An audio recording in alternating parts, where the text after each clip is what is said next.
Now, I don't want to go into great detail summarizing everything that happens in the story. I did want to spend a few moments on that first chapter where Jill and Eustace essentially are fly to Narnia on Aslan's breath, just because it's so damn cool.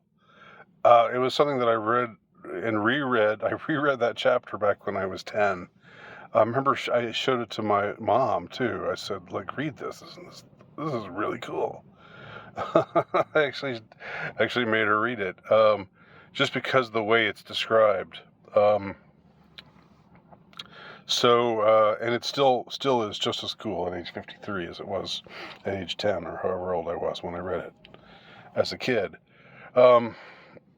But what I'd like to talk more about is how evil is represented in this book. Now, most people who know Narnia, again, know The Lion, the Witch, and the Wardrobe, and they know about the White Witch and that manifestation of evil that we see through her. The bad guy in this book, the evil that manifests in this book, is someone called the Woman with the Green Kirtle. And she is this beautiful, enchanting woman who rides a white horse, and she wears a green kirtle. Now, what is a kirtle? I had to look it up, and it turns out a kirtle is something that women wore in medieval times or olden times, and it's something that they wore over their dresses. It's like an overdress. It's a piece that goes over the regular dress, and it's something that signifies your rank. So if you're a noblewoman, I guess you would wear a kirtle of a particular color or texture to signify your noble status. In the book, the woman with the green kirtle, or the lady of the green kirtle, is this mysterious figure, and there's like an echo of various things, especially from Hamlet. We have a prince who loses his mother when a green serpent bites her, and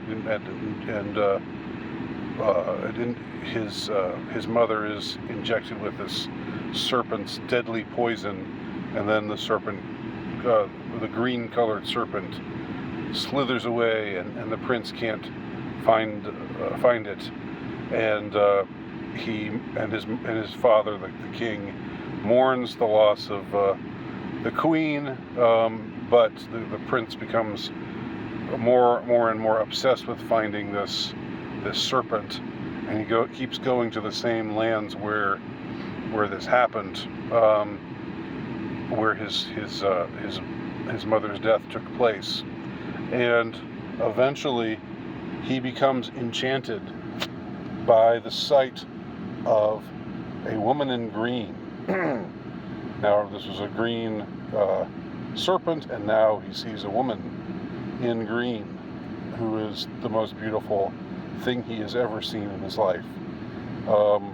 And then he disappears. So the king has lost his wife, and now his son is gone, and everybody who tries to find his son, everybody who goes off on these expeditions can't seem to find him. So it's presumed that he's lost. He's lost for good. But the children, of course, are sent to Narnia to help find this prince, and they and this trusty character known as a Marshwiggle. His name is Puddleglum, and the Marshwiggle is just a great character. The Puddleglum is another very interesting character. Sort of someone with comic relief but also someone who's really steadfast and true-hearted and sticks to the path, and in spite of the fact that he's got this kind of always looking on the dark side, always expecting the worst kind of attitude. People see him as a wet blanket, and that's kind of the way that his species temperamentally are. Nevertheless, he comes through for them in ways that are particularly spectacular. When the children are faltering a little, when the children have sort of lost their way, have forgotten the things that they're supposed to be paying attention to. Now, what I'd like to talk about is the way in which the Prince Rinian, I believe is his name. No, I'm just going to call him the Prince because I'm not sure I don't know for sure his name right now. I know it starts with an R. But he is bewitched by this woman of the green kirtle. And what I also, here's something else I wanted to say about the book, and that is there are some very scary scenes. Nothing that I think would freak children out, but certainly, there are things in this book that are properly frightening. And it strikes me that, you can't really have an adventure story without certain horror elements. Because what makes the adventure fun is the villainy that one encounters along the way. And I'm not saying that villainy is fun or that evil is fun, but that there's something about encountering this evil and nearly losing your life to it, or losing your soul to it, that makes for a much more bracing adventure than if you're just going around and everything's fine. There's no real problem. So it's so important to have good villains, compelling villains, villains who are charismatic, are interesting, and even maybe in some ways appealing. And I think what we have in the book is there's an extended scene where the lady with the green kirtle tells the two children in the Marshwiggle when she encounters them on the road while they're out looking on their adventures looking for the prince. They encounter this woman who just enchants them all with her beauty, and she's riding this beautiful white horse, and she's riding next to this knight who doesn't speak and whose face is entirely covered, and we can kind of guess who that is. We can kind of guess that that's the prince, but it's never stated directly. And what she tells them is that she tells the children that they should go to the house of Harfang and to tell the giants there. This is a giant's dwelling. They're in the realm of the giants. To tell the giants there that they are children who have come for the feast, who've been sent for the feast. So the children and the Marshwiggle go, and they're so cold and they're so tired, and from wandering and sleeping outside and just having to eat whatever they kill, and just living this rough existence, outside, day after day after day. That the boy and the girl both are really looking forward to having a place where they can be warm and where they can take warm baths and eat lots of food and and be pampered a little. And they don't even see. I mean, this is something where I think Lewis, the author, is winking at us when she relates the words of the lady with the green kirtle, saying, "Tell them that the lady with the green kirtle sends these children for the feast." Obviously, we know what's intended to happen, And so when they show up and Jill uh, asks the giants, who seem to be nice, but yet there's something a little off about them. She tells them, the lady with the green kirtle sent us as children for the feast. And they all say, "Ah, I see," and they start laughing um, in ways that the kids don't really like. But they don't get it.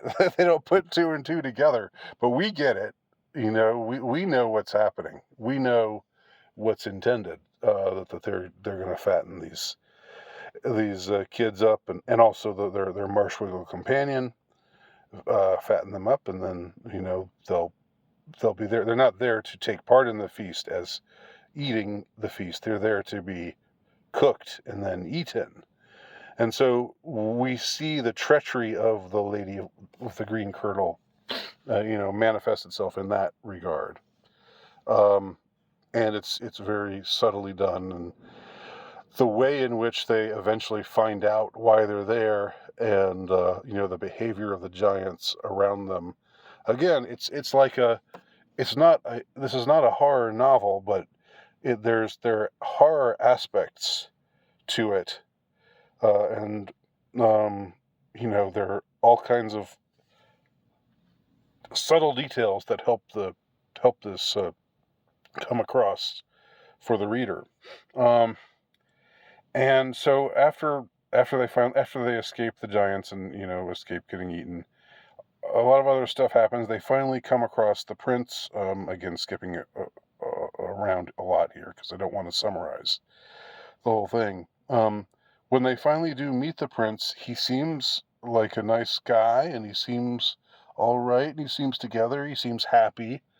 But what he tells them is that he's totally indebted to the lady with the green kirtle, and that she has him under an enchantment that has taken him away from his dreary life, and that now he knows that his role will be to they've gone underground. They're at this underground encampment where all these dwarves and gnomes are helping to build this structure whereby they're going to come out eventually and attack and take over, and the prince will rule, but he'll rule, of course, while his mind is actually ruled by the evil lady, by the witch. But he comes across, the kids say, and he says all these things, and like, but I'm fine, and he laughs at them when they say there's something wrong with all of this. You think you should rethink everything, and he's described as looking like Prince Hamlet. He's a prince in black, and in spite of his behavior, something is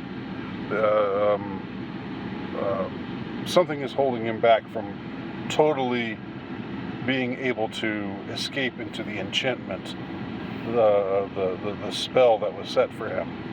And the spell is not perfect.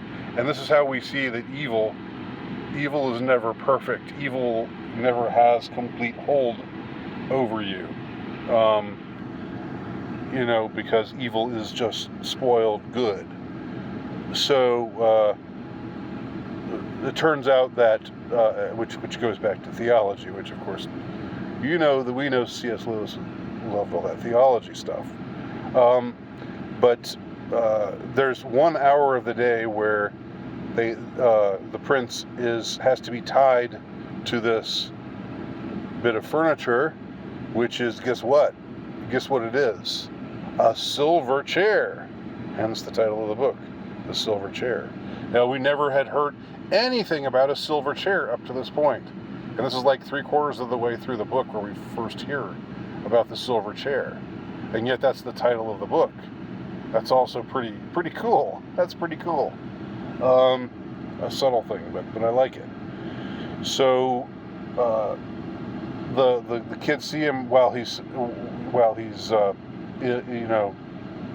ranting and raving when he's saying, "No, I've been part of this enchantment. I don't want to serve this evil witch. I want to get out of here. You all need to set me free." And they all resist doing what he says until he tells them, "By Aslan, I charge you to do it." And one of the signs was, when the prince asks you to do something by Aslan, then you should do it. Because they were told that if they set him free, he would transform into a giant serpent. But of course, that's not him. That's the lady with the green kirtle. That's the gaslighting, quote unquote, that the evil people do. They tell you you're going to become something that they really are. But they set him free, and he breaks the silver chair. He turns his sword on the silver chair and breaks it in half, and this ends the enchantment that he'd been under. But then the queen comes in and tries to enslave them all again, and she's very convincing. She plays on her lute, and she speaks very sweetly, and she tells them things like, "Oh, you think that we're underground. You think that there's such a thing as a sky. You think you talk about Aslan. You think this lion really exists? This god that you're talking about? No, this is all you're just talking about are dreams. You poor little kids." And she gets them to believe it, but it's all because of this enchantment, because she throws some green stuff on the fire, and so the enchantment is in the air. And what struck me about all of this that I found really interesting is that the enchantment is very similar to mind control techniques. Now, I don't know what C.S. Lewis knew or didn't know or believed or didn't believe. I've heard people say that during the war he had some intelligence connections, but I don't know what the truth is or not about that.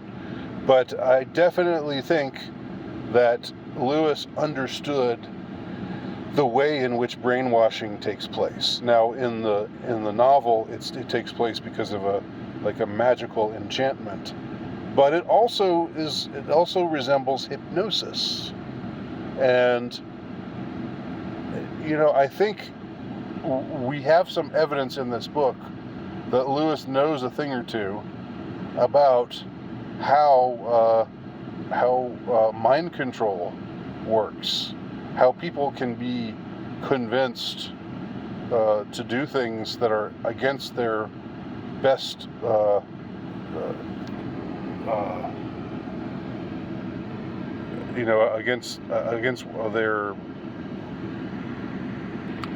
against their best interest. I was just trying to think of the phrase there. Against their best, they can be persuaded to do things that are in violation of their best interest because of brainwashing techniques. And these are things that, of course, intelligence sources have perfected. Not to say that they have a monopoly on them, but they know they're in the business of all of that. And it's how we see the lady with the green kirtle, who's actually this evil witch, whose true form is this giant green serpent, because she was the serpent who took the life of the prince's mother. So this is also, I think, something that is worthy of attention. It may not be as of interest to everyone, but I think to anyone who has an interest in brainwashing and mind control techniques, for a fantasy novel, we really see a rather sophisticated depiction of this sort of thing and of how people come to believe things that are really quite unreasonable, but they're talked into it by, hypnotic people with sweet voices, who maybe are playing the lute as they fill the air with their enchantment. So these are just a few things about the silver chair that I think are very interesting to consider, and I do recommend the book. I think you can read it even if you haven't read any other Narnia books. I think you can read this one and you're not going to be lost. You're not going to think what's really going on. I needed to read the first 3 books more to get this one. You can just go right to reading this one, and I would even say, if you're going to just read one book of the Narnia Chronicles, I would say read book 4, The Silver Chair. I think it's my favorite of the series, and I think it's seriously underrated, seriously unsung as a book in that admittedly great series of adventure fantasy literature. So those are my thoughts. What do y'all think? Leave your comments below.